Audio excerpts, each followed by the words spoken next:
Let's look at an overview of Task Force Hogan, a reinforced medium tank battalion in the 3rd Armored Division during World War II. This was a unique unit, and one of the many reasons was because it was commanded by the youngest lieutenant colonel in the U.S. Army at the time, Samuel Hogan. At only 28 years old, he was responsible for the lives, welfare, and mission accomplishment of over 400 soldiers, riding to battle on 54 Sherman tanks and assorted other vehicles. The unit, at its core, was made up of 2 companies of Shermans and 1 of Stuarts, plus recon vehicles, mortars, maintenance, as well as a section of medics. When plussed up with other units, the battalion became a task force. The other units could be engineers, infantry to protect from German anti-tank weapons, as well as air defense. This is a list of the units from several other divisions that supported Task Force Hogan during combat in the European theater. So where did Task Force Hogan fit in the big picture? Under General Dwight D. Eisenhower's forces and General Omar Bradley's Army Group was the 1st Army, Lieutenant General Courtney Hodges. Below it was 7th Corps. Each corps was composed of between 3 to 5 divisions. Sam Hogan's division was the 3rd Armored Division under General Maurice Rose. A division was about 15 to 18,000 soldiers, and the 3rd Armored Division had 6 tank battalions, of which Task Force Hogan was one. This photo shows Captain John Barclay at a range in England pointing out targets with an obviously very cold Monty and Ike looking on. The 3rd Armored Division landed at Omaha Beach on 12 June 1944. They moved inland, and after removing waterproofing from their tanks, drawing rations and ammunition, they were ordered to push forward and, quote, get bloodied. The first mission was to capture Hill 91, smack dab in the hedgerow country and overlooking a critical jumping off point for Operation Cobra on the River Veer. This involved adapting to the fact that the Normandy countryside was bounded in every field by walls of mud and overgrowth, turning it into a defender's dream. The Germans sighted all their weapons on any avenue of approach and prepared a very tough defense. After 3 days, the task force was able to overcome it and held the hill against repeated counterattacks by elements of the Das Reich Division, the 3rd Fallschirmjäger Division, and the Panzer Lehr Division. After a brief period of rest, 3rd Armored Division, as 1st Army's battering ram, began preparations for Operation Cobra. But first, the enemy launched a powerful 4-division counterattack around the village of Mortagne. This was Operation Lutic, designed to capture the French coast port near Avranches, cutting off the 3rd Army from its fuel supplies as it was becoming operational.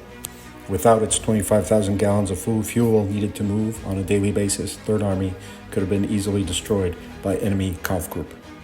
The German counteroffensive hit the 30th Infantry Division on its flank, surrounding its 2nd Battalion of the 120th.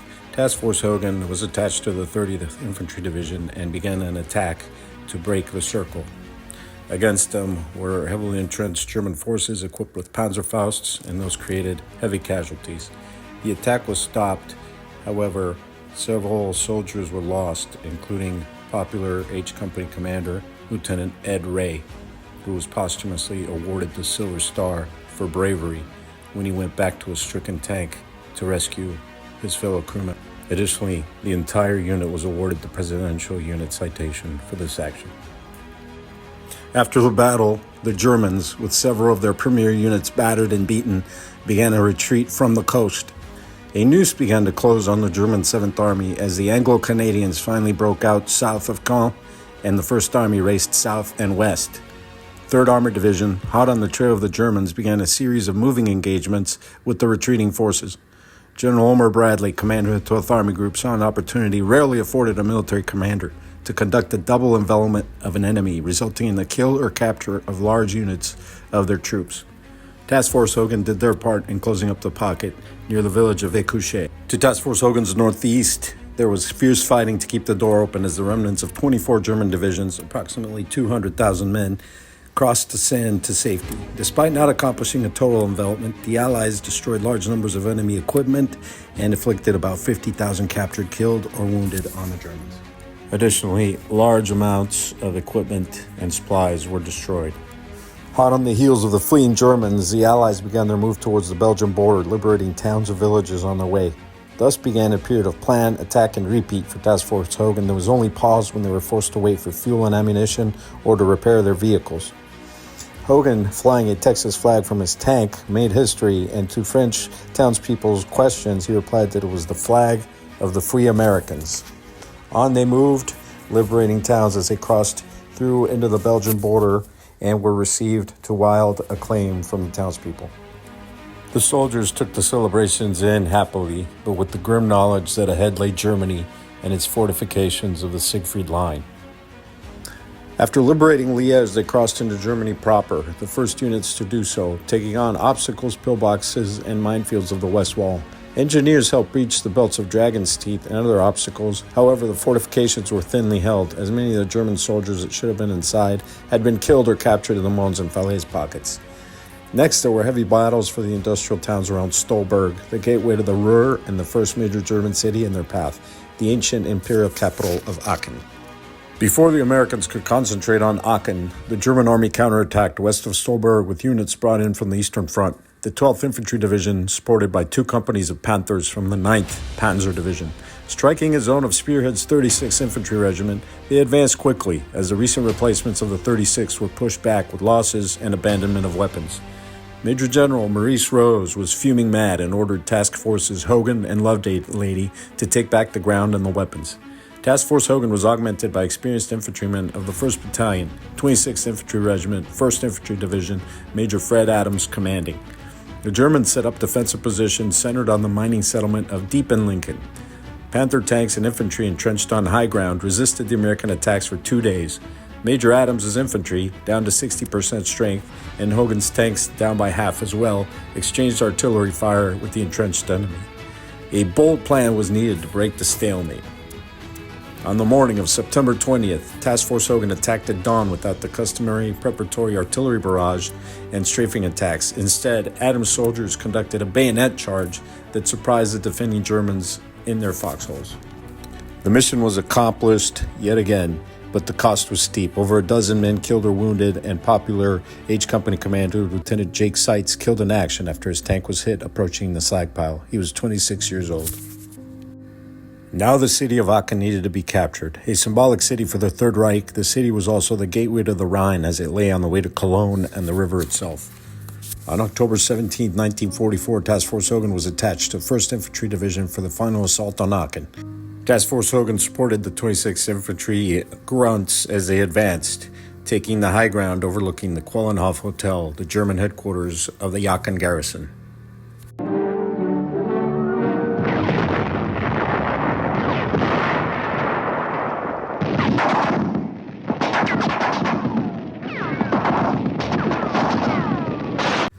The house-by-house, block-by-block fighting culminated on 20 October with the surrender of Colonel Gerhard Wilk and his garrison to the Americans. For Task Force Hogan tankers, the capture of the first major city to fall to the Allies was another important milestone, and the hotel's wreck was testament to the savage fighting that ensued. After taking Aachen, 1st Army needed to await the massive buildup of supplies and reinforcements needed to take the bridges over the Rhine and then fight on to the next objective, the industrial heartland of the Ruhr. But Adolf Hitler had another card up his sleeve. On 16 December 1944, the enemy launched a massive counterattack. 3 field armies, over 200,000 men, at a thinly held sector of 1st Army's line in the Belgian Ardennes. The enemy achieved complete surprise. Green units fell back or were overrun and captured in the initial assault. The German objective was Antwerp. With its important seaport, its capture would split the Anglo-American allies in two and deliver this logistical lifeline into the Führer's shaky hands. Task Force Hogan was alerted and ordered to disengage from their advanced positions in Germany and double back into Belgium with the objective of Falaise. The task force was down to 1/3 of their available tanks. To help mitigate the lack of infantry as well as shortage of tanks, Major General Rose plussed up Task Force Hogan with 1 company of scouts, 1 section of anti-aircraft artillery, and 1 battery of self-propelled howitzers. After an all-night march towards the objective, with V-1 flying bombs pulsing overhead on their way to destroy Allied supply dumps, they arrived at La Roche with fuel tanks half full and no planned resupply. Little did they know that La Roche lay smack dab in the path of the 116th Panzer Division, who had already overrun elements of the U.S. 7th Armored. Sam Hogan decided to occupy the town and send out an early morning reconnaissance element to identify the location of the German line. The reconnaissance element was composed of 3 jeeps and included Hogan's, Major Brown, his S3, and Lieutenant Whirl, his recon platoon leader. Upon turning a curve, they encountered a half-track with Germans dressed as Americans who immediately opened fire. Sam and his element evaded into the woods as their vehicles stalled. For the next 12 hours, they searched the friendly lines while Task Force Hogan fought off repeated attacks. By the time the half-frozen command element had rejoined its unit, Task Force Hogan had been pushed back to the vicinity of Beth. Without infantry to scan the woods, the road-bound tanks were vulnerable and were soon surrounded by enemy infantry. A running battle ensued as Task Force Hogan began running out of fuel. They occupied the small hilltop village of Marcoret, with its stone houses and lines of sight towards enemy approaches, as well as the ability to maintain radio communications. The Americans were for now in a safe place, and they began to dig in order to fend off any German attacks and help stymie their advance toward the Meuse. On top of the shortages of fuel and ammunition, the 17 wounded men in the task force required medical supplies and immediate evacuation. Despite the secure perimeter, on the morning of 23 December, Sam stepped out of his command post to the heart-stopping sight of 2 enemy 8-wheeled armored scout cars loaded with infantry roaring past his command post. Overcoming the initial shock, Sam raced back into his command post to radio the tank checkpoints at the bottom of the hill. The other checkpoint's tank had had its turret freeze solid overnight, and they were unable to fire at the incoming enemy patrol. After a short, sharp engagement, a Sherman destroyed the enemy patrol and captured several German prisoners. After the short battle, medical supplies were becoming critical and the task force needed fuel. On Christmas Eve, a German officer arrived under a flag of truce to demand a surrender.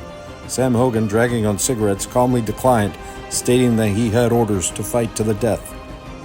Also on the 24th, a last attempt at aerial resupply by parachute was conducted. 200 gallons of fuel drifted into enemy lines, an unfortunate navigation error that also resulted in several C-47s shot down. 2 U.S. aviators miraculously made it to the Task Force Hogan lines and settled in for the siege after receiving a bit of food. With all available units engaged in breaking through to the 101st Airborne Division 20 miles south of Bastogne, Task Force Hogan was on their own. Artillery kept coming in, and the duels were becoming harder and harder. On Christmas morning, Major General Maurice Rose ordered the unit to destroy their tanks and make their way to friendly lines on foot. Engines were run with sugar in the fuel tanks till they seized up. Heavy weapons were destroyed and tires slashed with bayonets. The 400 soldiers camouflaged their faces and prepared to march out at dusk on Christmas night. In groups of 8 to 10, they began to trudge west towards friendly lines at Soie. Led by scouts with no flashlights and nothing to guide them but the stars and luminous compasses, they marched up and down ridges, through streams and woods blanketed with snow and ice.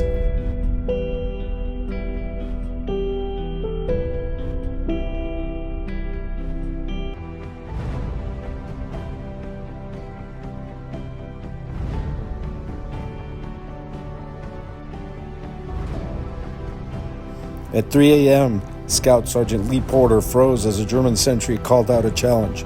Thinking fast, the nimble scout sprinted behind the enemy guard, covered his mouth with his left hand as he sunk his bayonet quietly into his vitals with his right. They had escaped from being discovered, only barely. Men of Task Force Hogan, who fought off a crack SS division, refused to surrender, and finally, when their supplies are gone, walked 14 miles back through the enemy lines. The defiant GIs blackened their faces and on Christmas night made their getaway.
What you just saw was the wartime footage of Task Force Hogan taken as they returned to friendly lines at the town of Sois.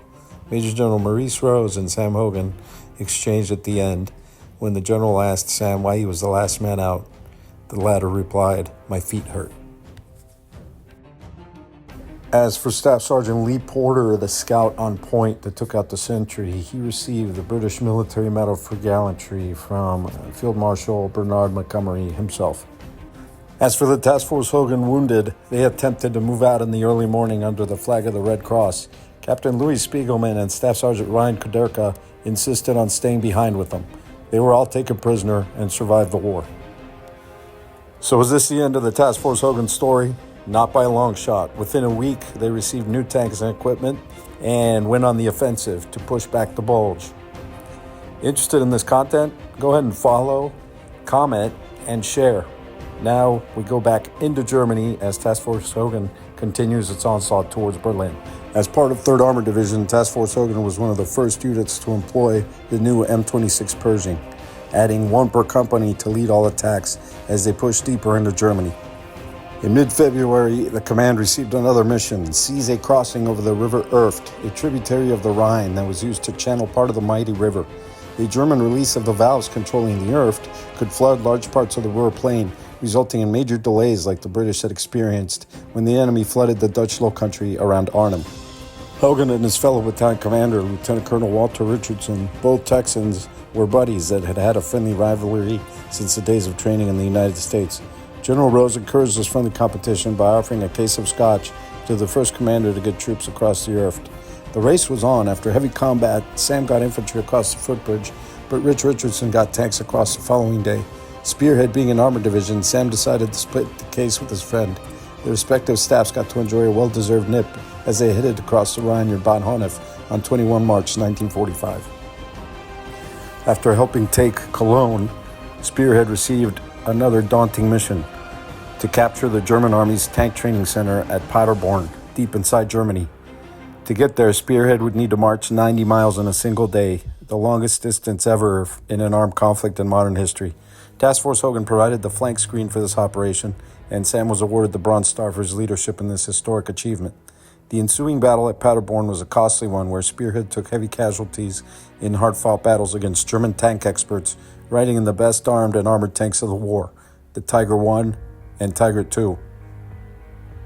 Of course, all losses were hard, but perhaps the hardest was that of Spearhead's beloved division commander, General Maurice Rose, killed leading his troops from the front. Here I am at the site where he fell, and this is his helmet on display at the National Museum of the United States Army in Virginia. The mission had to continue though, and Spearhead moving up closed the Ruhr Pocket linking up with the 2nd Armored Division north of Paderborn, effectively destroying the German Army Group B as a fighting force. During the push towards Berlin, the Spearheads overran the notorious underground secret weapons factory carved into a mountain in the Harz Range. This was the Dora Mittelwerk factory where V-1 and V-2 rockets were built using slave labor from the concentration camp nearby at Nordhausen. The enormous underground factory carved into the heart of the Konstein Mountain was 12 to 14 miles long, enabling a labor force of 60,000 prisoners to build approximately 500 rockets per month. This enabled the dying Nazi regime to shower Allied capitals, including London and Antwerp, with these advanced and deadly weapons. Hardened Spearhead soldiers were shocked at the conditions within, and they were greeted as liberators by the camp inmates, majority of whom were either sick or dying. Spearhead soldiers rendered what aid they could, including providing food and medical care, but they had to move on. Steeled by the knowledge of the evil they were fighting against, the American tankers raced to seize crossings on the Elbe River, just 90 miles from Berlin. At the end of April 1945, against fanatical resistance and urban combat, Task Force Hogan helped capture the towns on the River Elbe, Kotten and Dessau. Barricades were manned by a mixture of SS fanatics and local youths, as well as elderly men, pressed into service. Sam Hogan attempted to get them to surrender by using loudspeakers in order to not have any casualties this late in the war. In one case, German mothers came out of hiding to get their sons away from this dead-end cause. The fighting continued right till the end. Finally, they had arrived at the wide river, the only obstacle between them and Hitler's bunker, just a few hours away. As Sam gazed across the Elbe, the order came down over radio, "Stand down." Berlin was being given to the Red Army to take. Spearhead idled its engines less than 90 miles from the bunker. After 220 days of combat, Task Force Hogan had accomplished their mission. Sam Hogan had led his brave men with courage and compassion, accomplishing much. Here is a small list of what they did. If you enjoyed this short summary, don't forget to like, follow, and submit your comments or questions. The book Task Force Hogan is available everywhere on audio, e-reader, and hardcover. Check out taskforcehogan.com to learn more.